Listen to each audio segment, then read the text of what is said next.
ഇപ്പോൾ നമ്മൾ DDT നമുക്കറിയാം. അന്റാർട്ടിക്ക എന്നൊക്കെ പറഞ്ഞാൽ അവിടേക്ക് സാധാരണ മനുഷ്യവാസങ്ങളൊന്നും അധികം ഇല്ലാത്ത സ്ഥലമാണ് അന്റാർട്ടിക്കയൊക്കെ, അല്ലേ?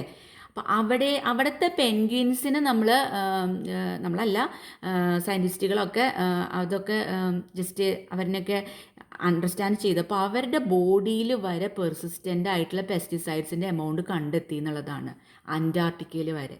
അപ്പോൾ അന്റാർട്ടിക്കയിൽ വരെ എത്തണമെങ്കിൽ എന്താണ്, അത് ആ ഫുഡ് ചെയിനിൽ കൂടെ പോവാണ്. അന്റാർട്ടിക്കയിൽ ചെന്നിട്ട് ആരും പെസ്റ്റിസൈഡ്സോ പൊല്യൂട്ടൻസോ ഒന്നും അവിടെ ഇട്ട് പോരുന്നില്ല, അല്ലേ? പക്ഷേ ഈ പെൻഗ്വിൻസ് ഒക്കെ കൺസ്യൂം ചെയ്യുന്ന ഫുഡിൽ കൂടെയാണ് അതിൻ്റെ ശരീരത്തിലേക്ക് ഈ DDT പോലുള്ള സാധനങ്ങളൊക്കെ എത്തിച്ചേർന്നത്. അപ്പോൾ ഇതൊക്കെയാണ് ബയോ അക്യുമുലേഷൻ, അതുപോലെ ബയോ മാഗ്നിഫിക്കേഷൻ എന്നുള്ളതിൽ വരുന്നത്. ഓക്കെ, അപ്പോൾ വളരെ ഇമ്പോർട്ടൻ്റ് ആയ ടോപ്പിക്കാണ് ബയോ അക്യുമുലേഷനും ബയോ മാഗ്നിഫിക്കേഷനും. എക്സാമ്പിളോട് കൂടിയിട്ട് വേണം അതൊക്കെ പഠിക്കാനായിട്ട്. Then detrimental effects of water pollution നമ്മൾ കണ്ടു കഴിഞ്ഞതാണ് ഇതൊക്കെ, എന്നാലും ഒന്നും കൂടി ഒരു സമ്മറൈസ് ചെയ്യാണ്. വാട്ടർ പൊല്യൂഷൻ ഡൊമസ്റ്റിക് സീവേജിൽ കൂടെ വരുന്നുണ്ട്. അപ്പോൾ അതുപോലെ പാത്തോജനിക് ആയിട്ടുള്ള ഓർഗാനിസംസ് ഒക്കെ വെള്ളത്തിലേക്ക് എത്തുന്നു. അങ്ങനെ പല ഡിസീസസ് ലൈക്ക് കോളറ, ടൈഫോയിഡ് ഒക്കെ വരുന്നു. അതുപോലെ eutrophication that we have already seen, algal blooms ഒക്കെ സംഭവിക്കുന്നുണ്ട്. അതുപോലെ ഇൻഡസ്ട്രിയൽ ഇൻഫ്ലുവൻസിൽ നിന്ന് larger concentration of water pollutants വരുന്നുണ്ട്. അത് അക്വാട്ടിക് ഓർഗാനിസംസിനെയും അതുപോലെ ടെറസ്ട്രിയൽ പ്ലാന്റ്സിനെ, ആനിമൽസിനെയൊക്കെ അത് എഫക്റ്റ് ചെയ്യുന്നുണ്ട്. അതുപോലെ സോപ്സ്, ഡിറ്റർജൻസ് അതൊക്കെ വെള്ളത്തിലേക്ക് വരുമ്പോൾ ചിലപ്പോൾ തുണി കഴുകുന്നതിൽ നിന്നൊക്കെ ആയിരിക്കും കൂടുതൽ വരുന്നത്. അതൊക്കെ യൂട്രോഫിക്കേഷൻ സംഭവിക്കുന്നു. അങ്ങനെ യൂട്രോഫിക്കേഷൻ്റെ ഫലമായിട്ട് ഡിസോൾഡ് ഓക്സിജൻ്റെ എമൗണ്ട് കുറഞ്ഞു വരികയാണ് ചെയ്യുന്നത്. അതുപോലെ ടോക്സിക് ആയിട്ടുള്ള പെസ്റ്റിസൈഡ്സ് ഒക്കെ റെയിനിൽ കൂടിയൊക്കെ എത്തുമ്പോൾ massive destruction of aquatic organisms സംഭവിക്കുന്നു. അതുപോലെ ഫെർട്ടിലൈസേഴ്സ് വാട്ടർ പൊല്യൂഷൻ നടത്തുമ്പോൾ യൂട്രോഫിക്കേഷൻ സംഭവിക്കുന്നുണ്ട്. അതുപോലെ തന്നെ ഹെവി മെറ്റൽസ് ഒക്കെ പൊല്യൂഷൻ ഓഫ് വാട്ടർ വരുത്തുകയാണെങ്കിൽ അതൊക്കെ ഹൈലി ടോക്സിക് ആണ്. അത് നമ്മൾ ഓൾറെഡി കണ്ടു കഴിഞ്ഞതാണ്. അതുപോലെ റേഡിയോ ആക്റ്റീവ് മെറ്റീരിയൽസ് ഒക്കെ ഹൈലി ടോക്സിക് ആണ്. ഇപ്പോൾ ന്യൂക്ലിയർ പവർ പ്ലാന്റ്സിൽ നിന്ന്, അതുപോലെ റിസർച്ച് സ്റ്റേഷൻസിൽ നിന്ന്, ഓർ പ്രോസസ്സിങ് ഇൻഡസ്ട്രീസിൽ നിന്നൊക്കെ റേഡിയോ ആക്റ്റീവ് മെറ്റീരിയൽസ് വരാം. അത് ഹൈലി ഡേഞ്ചറസ് ആണ്. അതുപോലെ ഓയിൽ പൊല്യൂഷൻ, ഓയിൽ ഇപ്പോൾ കപ്പലിൽ നിന്നൊക്കെ ഓയിലൊക്കെ, അതുപോലെ വാട്ടറിൽ നിന്നൊക്കെ പല റൺ ഓഫ് വാട്ടറിലൊക്കെ ഓയിൽ ഉണ്ടെങ്കിൽ അത് മെറൈൻ ഓർഗാനിസംസിനെയും അതുപോലെ പ്ലാന്റ്സിനെയും വാട്ടർ ബേർഡ്സിനെയും ഒക്കെ അത് നശിപ്പിക്കുന്നുണ്ട്. അതുപോലെ തെർമൽ പൊല്യൂഷൻ, കൂടുതൽ ഹീറ്റ് വരുന്ന പൊല്യൂഷനാണ് തെർമൽ പൊല്യൂഷൻ. അത് അക്വാട്ടിക് ഓർഗാനിസംസിനെ ബാധിക്കുന്നുണ്ട്. ഇത്രയാണ് main detrimental effects of water pollution. നമ്മൾ ഓൾറെഡി കണ്ടു കഴിഞ്ഞത്തെ കാര്യങ്ങൾ തന്നെയാണ്. ഇനി നമുക്കിന്ന് ഒരു ഭാഗം കൂടി നമുക്ക് ഡിസ്കസ് ചെയ്യാം, വാട്ടർ ക്വാളിറ്റി പാരാമീറ്റേഴ്സ്. അപ്പോൾ നമുക്ക് എങ്ങനെയൊക്കെ അനലൈസ് ചെയ്യാം നമ്മൾ ഉപയോഗിക്കുന്ന വെള്ളം നല്ലതാണോ അല്ലയോ എന്നുള്ളത്. അതിന് കുറച്ച് മെത്തേഡ്സ് ഉണ്ട്. ആസ് നമുക്കറിയാം, വെള്ളം നമ്മൾ നോക്കുക, അല്ലേ? അപ്പോൾ നമുക്ക് അതിന് ഫിസിക്കലായിട്ടുള്ള ഡിറ്റർമിനേഷൻ നടത്തി കഴിഞ്ഞാൽ തന്നെ നമുക്ക് കുറച്ചൊക്കെ മനസ്സിലാവും.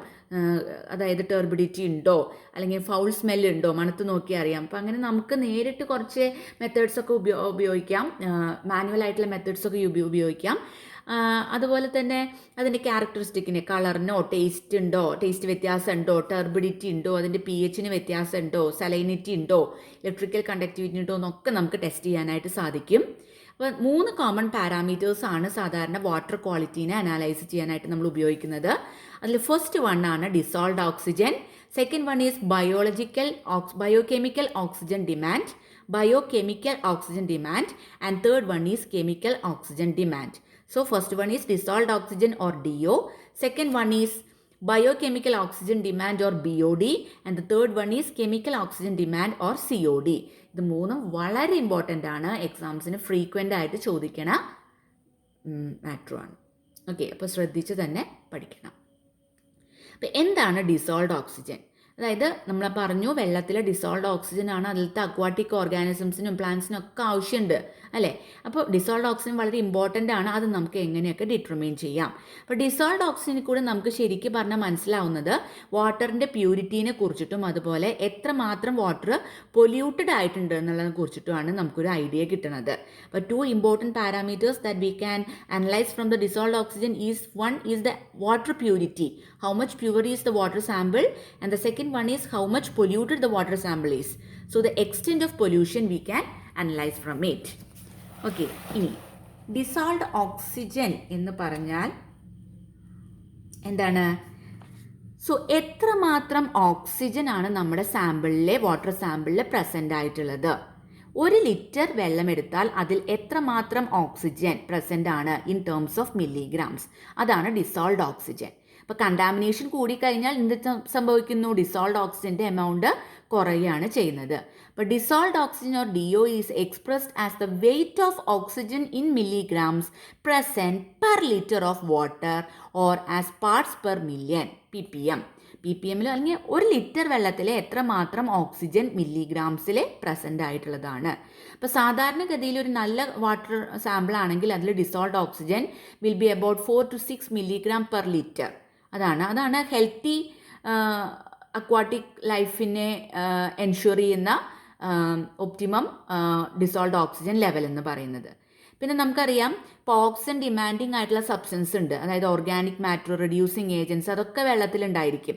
അപ്പോൾ ഈ ഇത്തരത്തിലുള്ള സാധനങ്ങൾ ഓക്സിഡേഷൻ നടത്തുക, മൈക്രോ ഓർഗാനിസംസ് നടത്തുമ്പോൾ കുറേ ഡിസോൾഡ് ഓക്സിജനെ അത് കൺസ്യൂം ചെയ്തിട്ടാണ് അല്ലേ.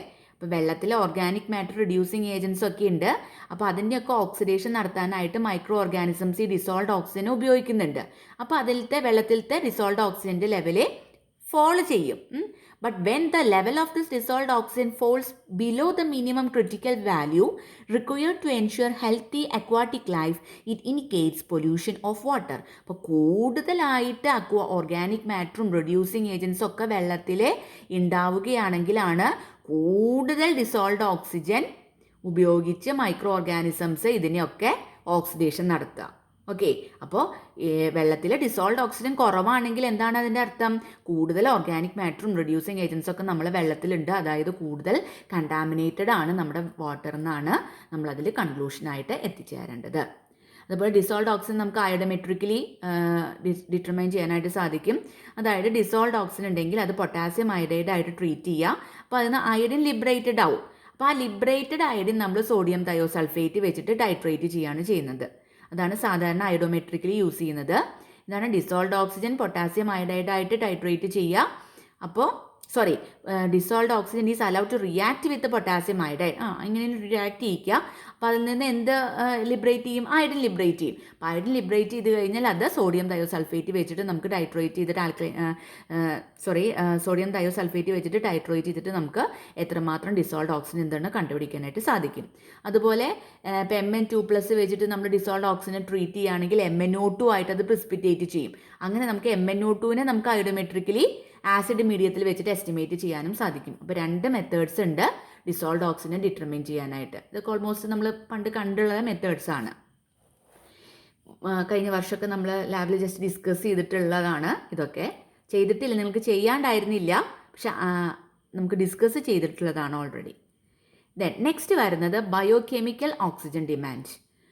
എന്താണ് ഈ ബയോകെമിക്കൽ ഓക്സിജൻ ഡിമാൻഡ് എന്ന് പറയുന്നത്?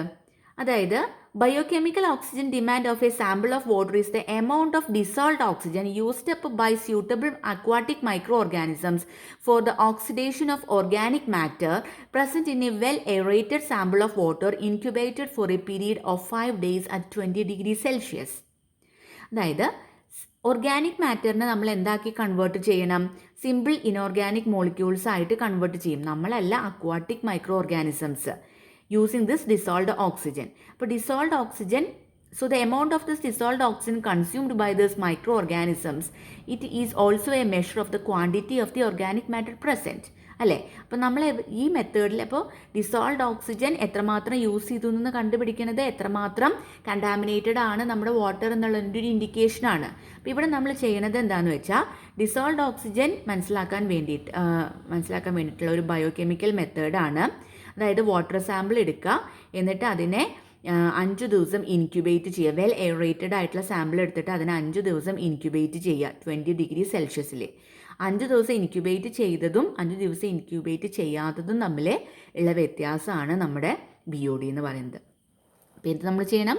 BOD of a water sample is determined by finding out the amount of dissolved oxygen in it before and after incubation for 5 days in the dark at 20 degrees Celsius. അപ്പോൾ ഒരു water sample incubate ഒന്നും ചെയ്യാണ്ട് ഉപയോഗിക്കുക. രണ്ടാമത്തെ water sample same water sample പോലെ തന്നെ എടുത്തിട്ട് 5 ദിവസം ഇൻക്യുബേറ്റ് ചെയ്യുക 20 ഡിഗ്രി സെൽഷ്യസിലെ. അപ്പോൾ ഇനീഷ്യൽ വാല്യൂയും ഫൈനൽ വാല്യൂയും തമ്മിലുള്ള ഡിഫറൻസ് ആണ് ആക്ച്വൽ BOD എന്ന് പറയുന്നത്. ഓക്കെ, അപ്പോൾ ഇൻക്യുബേറ്റ് ചെയ്യുന്നത് എന്തിനാണ്? അതായത് വെൽ എയറേറ്റഡ് ആണെന്നുള്ളത് എൻഷുർ ചെയ്യാനാണ്. So that the oxygen is present through out the period of incubation. Oxygen already present ആണെന്നുള്ളത് നമുക്ക് മനസ്സിലാക്കാനാണ് നമ്മൾ അങ്ങനെ ചെയ്യുന്നത്. Okay, so in domestic waste water or surface water, microorganisms will be sufficiently present, but if the sample is deficient in microorganisms, they may be introduced before the incubation, and this is usually done by adding settled domestic water and stored at 20 degrees Celsius. അപ്പോൾ ഇതാണ് mainly. ഇപ്പോൾ incubate 5 ദിവസം 20 degree സെൽഷ്യസിൽ incubate ചെയ്ത water സാമ്പിളും 5 ദിവസം incubate ഒന്നും ചെയ്യാത്ത water സാമ്പിളും തമ്മിലുള്ള ആ ഡിഫറൻസിൽ നിന്നാണ് നമുക്ക് ബയോകെമിക്കൽ ഓക്സിജൻ ഡിമാൻഡ് കിട്ടുന്നത്. ഇപ്പോൾ BOD 1 to 3 mg/L ആണെങ്കിൽ നമ്മുടെ വാട്ടർ സാമ്പിൾ ഓൾമോസ്റ്റ് പ്യുവർ ആണെന്ന് കണക്കാം. എന്നാൽ അതിനേക്കാളൊക്കെ വ്യത്യാസപ്പെട്ട് വരികയാണെങ്കിൽ ചിലപ്പോൾ ഹൺഡ്രഡ്സോ തൗസൻഡ്സോ ഒക്കെ വരും. അപ്പോൾ അങ്ങനെയാണെങ്കിൽ അത് കൂടുതൽ കണ്ടാമിനേറ്റഡ് ആണ്. പക്ഷേ ഇതൊരു എംപിരിക്കൽ മെത്തേഡാണ്, ജസ്റ്റ് അത് സെമി ക്വാളിറ്റേറ്റീവ് മെത്തേഡാണ്. നമുക്ക് 100% നല്ലതാണെന്ന് നമ്മുടെ ആ വാട്ടർ സോഴ്സിൻ്റെ ആ ഒരു ഉറപ്പും കൂടി വരുത്തിയിട്ട് നമ്മൾ 2 സാമ്പിളും ഒരേപോലത്തെ സാമ്പിളുകൾ തന്നെ എടുക്കണം. അതിൽ വ്യത്യാസം വരാൻ പറ്റില്ല. സെയിം വാട്ടർ സോഴ്സിൽ നിന്ന് തന്നെ എടുക്കണം, ഇൻക്യുബേറ്റ് ചെയ്യണതിൻ്റെ മുമ്പും ചെയ്തതിന് ശേഷമുള്ളത്. ഓക്കെ, അപ്പോൾ നമുക്ക് ഇത്തരത്തിലുള്ള മെത്തേഡാണ് യൂസ് ചെയ്യുന്നത്. പിന്നെ ഇതിൽ സീഡായിട്ട് ഏതെങ്കിലും മൈക്രോ ഓർഗാനിസംസ് ഒക്കെ നമുക്ക് യൂസ് ചെയ്യാനായിട്ടും സാധിക്കും. അതുകൊണ്ടാണ് biochemical micro organisms already consume ചെയ്യല്ലോ ഓക്സിജനെ, ഓർഗാനിക് മാറ്ററിനെ ഡീകമ്പോസ് ചെയ്യാനായിട്ട്. അപ്പോൾ ആ മെത്തേഡ്, ആ ഒരു തിയറീനെ ബേസ് ചെയ്തിട്ടാണ് നമ്മൾ ഈ മെത്തേഡ് യൂസ് ചെയ്യുന്നത്. ഡിസോൾഡ് ഓക്സിജനെ തന്നെയാണ് നമ്മളിവിടെ ഡിറ്റർമിൻ ചെയ്യുന്നത്. പക്ഷേ അത് ബയോകെമിക്കൽ മെത്തേഡ് വഴിയാണെന്ന് മാത്രം. Because we are using micro organism as the seed. അപ്പോൾ അതാണ് BOD. നെക്സ്റ്റ് ഒരു ടോപ്പിക്കും കൂടി നമുക്ക് ഡിസ്കസ് ചെയ്യാം, COD, കെമിക്കൽ ഓക്സിജൻ ഡിമാൻഡ്. അതായത് എത്രമാത്രം ഓക്സിജൻ ആണ് റിക്വയർ ചെയ്തിരിക്കുന്നത് for the oxidation of the organic matter. അത് തന്നെയാണ് നമ്മൾ ഇവിടെയും ഡിറ്റർമിൻ ചെയ്യുന്നത്. Okay, but with the help of A strong chemical oxidant potassium dichromate ആണ് നമ്മൾ ഇവിടെ യൂസ് ചെയ്യുന്നത്. മറ്റോടത്ത് നമ്മൾ മൈക്രോ ഓർഗാനിസംസ് ആണ് സീഡായിട്ട് യൂസ് ചെയ്തതെങ്കിൽ ഇവിടെ നമ്മൾ കെമിക്കലി സ്ട്രോങ് ഓക്സിഡൈസിങ് ഏജൻ്റ് ആയിട്ടുള്ള പൊട്ടാസ്യം ഡൈക്രോമേറ്റ് യൂസ് ചെയ്യുന്നു. അപ്പം നമ്മൾ വാട്ടർ സാമ്പിൾ എടുത്തു, എന്നിട്ട് ആ വാട്ടർ സാമ്പിൾ നന്നായിട്ട് ബോയിൽ ചെയ്തു, 2 hours ബോയിൽ ചെയ്തു with excess standard potassium dichromate in the presence of sulphuric acid. എന്നിട്ട് അൺറിയാക്റ്റഡ് പൊട്ടാസ്യം ഡൈക്രോമേറ്റ് നമ്മൾ ഡിറ്റർമിൻ ചെയ്യാണ് by titration against ferrous ammonium sulphate. അതിൽ നിന്ന് നമുക്ക് എന്ത് മനസ്സിലാക്കാൻ പറ്റും? Oxygen equivalent of the reacted dichromate, എത്രമാത്രം ഡൈക്രോമേറ്റ് റിയാക്ട് ചെയ്തു എന്നുള്ളത് നമുക്ക് മനസ്സിലാക്കാൻ പറ്റും. And it will be equivalent to this oxygen amount. Okay, അതാണ് നമ്മളിവിടെ യൂസ് ചെയ്യുന്നത്. Since we are using the chemical oxygen potassium dichromate, this method is designated as chemical oxygen demand. So COD is a rapidly measurable parameter for water samples, and it's particularly useful for industrial wastewater studies. Okay, COD value സാധാരണ BOD വാല്യൂവിനേക്കാളും കുറച്ചും കൂടിയും higher ആയിട്ടാണ് നമുക്ക് കിട്ടുക. എന്നാൽ COD value 250 ppm കൂടുതലാണെങ്കിൽ അത് highly polluted ആണെന്നുള്ളൊരു കൺക്ലൂഷനിൽ നമുക്ക് എത്താം. അപ്പോൾ dissolved oxygen, BOD and COD both 3 മെത്തേഡ്സിലും നമ്മൾ എത്രമാത്രം ഓക്സിജൻ റിക്വയർ ചെയ്യുന്നുണ്ട് for the degradation of the organic matter in water, അതാണ് നമ്മൾ ഡിറ്റർമൈൻ ചെയ്യുന്നത്. പക്ഷേ സെക്കൻഡ് BODയിൽ നമ്മളൊരു കെമിക്കൽ സീഡായിട്ടുള്ള മൈക്രോ ഓർഗാനിസം ഉപയോഗിച്ച് 5 days ഇൻക്യുബേറ്റ് ചെയ്ത് 20 ഡിഗ്രി സെൽഷ്യസിൽ ഇൻക്യുബേറ്റ് ചെയ്തിട്ടാണ് യൂസ് ചെയ്യുന്നത്. CODയിലാണെങ്കിലോ കെമിക്കൽ ഓക്സിജൻ ഡിമാൻഡിലാണെങ്കിൽ ഒരു strong chemically oxygen potassium dichromate ആണ് നമ്മളിവിടെ യൂസ് ചെയ്യുന്നത്. ഓക്കെ, അപ്പോൾ ഈ 3 DO, BOD ആൻഡ് COD അത് ഇമ്പോർട്ടൻ്റ് ആണ്. 3 വൃത്തിയായി മനസ്സിലാക്കി പഠിക്കണം.